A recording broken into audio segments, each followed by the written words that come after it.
Welcome to Play In School TV. I'm Rich Prado. In today's episode, I'm going to brag about my friends.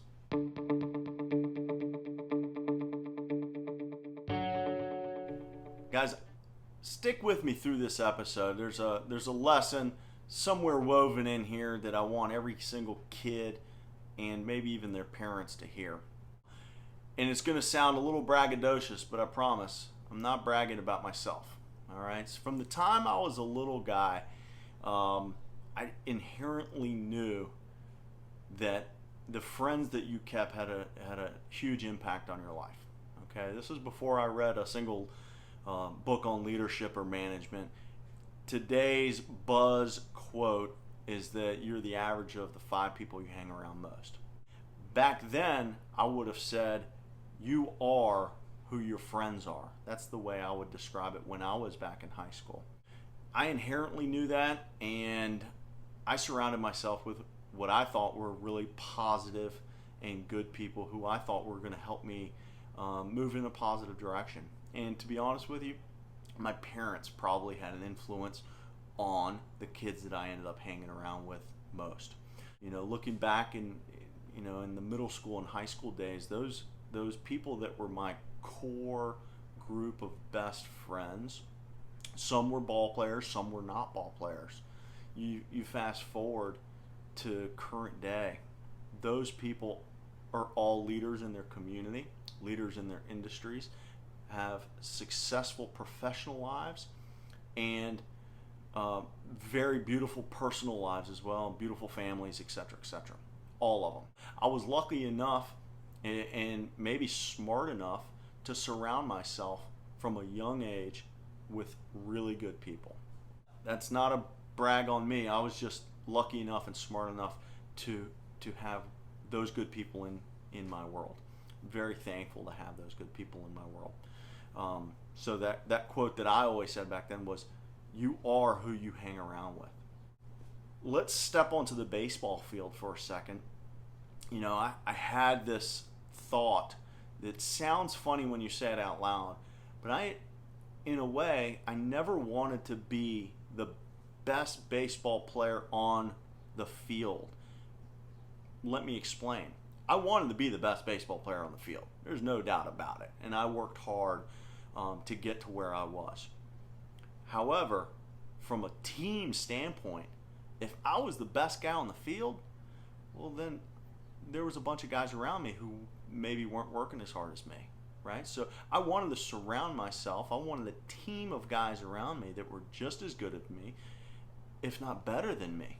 Because I knew when I was taking care of my business, if guys around me were better than me or just as good as me, then I knew we had a really good chance of winning a baseball game, right? So it's a weird quote to say that I didn't want to be the best guy on the field, but there was a deeper meaning to that. I wanted to surround myself with excellence on the field. I was lucky enough to have some really good ball players around me. Look back at a variety of different teams from the time I was little until the last game I played. You see guys who were really good players around me. You know, the reality is you can't win a baseball game with just one guy. Okay, there is a team aspect to the sport, and so you need good players around you. You know, the reality is baseball comes and goes, and it ends for every single person. And when baseball ended for me, I'm going to get a little personal with you guys here. I'm going to open up, get a little vulnerable. So when baseball ended for me, there was a void, right? You're putting in all this effort, you're putting in this work into this sport, into this game, and it's a physical thing and it's a mental thing. Well, when I stopped playing baseball, I had to fill that hole with something. And so what maybe a lot of the people here who watch these videos don't know is that when I stopped playing baseball, I filled that space with whitewater kayaking.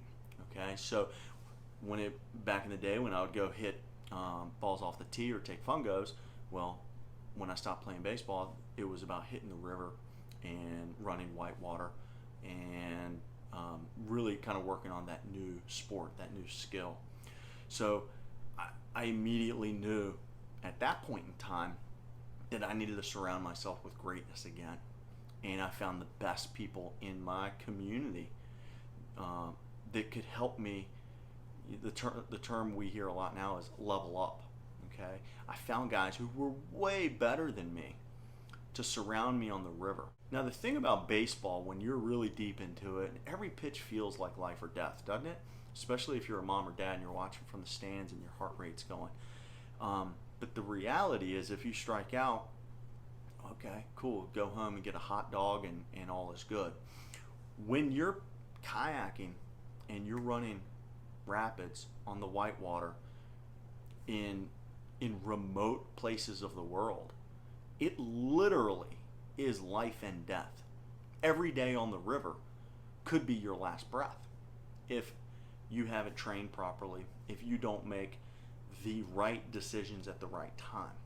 And so leveling up and getting a community of kayakers around me that were way better than me, in order for me to learn from their experience so that I'm not making mistakes, I'm learning instead from them. That was super important for me at the time. Okay, so now I've probably been kayaking as long as I played baseball at this point, because I've been away from baseball for a lot of years now, and I've been kayaking ever since. So I still try and surround myself with the best paddlers I can, but I've gotten to a point where now I'm able to kind of pay it forward to that new boater on the river. To continue this thread a little bit, the other piece of my life that's really important to me currently is my professional life. Play in school is really important to me because I have an impact through the people that are watching these videos, through the people that we do college recruiting videos for, and for the families who we take their children on college bus tours. And so it's really important to me that I'm able to sharpen my skill set from a recruiting standpoint, but also from a business standpoint. And so to repeat that phrase, you are the people you hang out with, I feel really blessed that one of the best things about me are the people that I'm able to surround myself with. Okay, I actually did an entire vlog, I'll link to it below, that the coaches who run the organizations that we work with happen to be some of the best baseball people out there. I don't know if that's a coincidence or that they're just a little ahead of their counterparts, and they realize that film can really help them. Now, another way to do this is for me to surround myself with the best people across the industry. And it was super exciting. A couple weeks back, I got to spend a little bit of time with three, what I would consider leaders in our industry, three thought leaders across the industry of baseball that every single one of you guys knows. And I'll drop their names here. First is Jack Warren. Jack Warren runs Top Coach Podcast. It's got to be the #1 podcast for baseball people who are in love with college baseball specifically. He has interviewed all of the go-to college baseball coaches across every level of baseball. The next guy is Jeremy Sheetinger. You guys know Coach Sheets because Coach Sheets knows you. He literally knows every baseball person out there. Okay, the ABCA has literally become cool again since Sheets jumped on board with them probably a year or 18 months ago. So if you guys went to the convention, he was the one that was probably giving high fives to everybody down there. So Sheets is also the one who's running the ABCA podcast. Sheets is also the one who is doing the Monday night ABCA chats. So if you're on Twitter, make sure you check out hashtag ABCA chat every Monday night. Some of the best baseball people in the industry are all on Twitter chatting about the previous week's podcast, and he's had some outstanding guests. Third person we got to hang out with was Zan Barksdale. If you don't know Zan's name, then you're probably not a catcher. If you're a catcher, you definitely know Zan's name. Zan is the go-to catching coach in the country, hands down.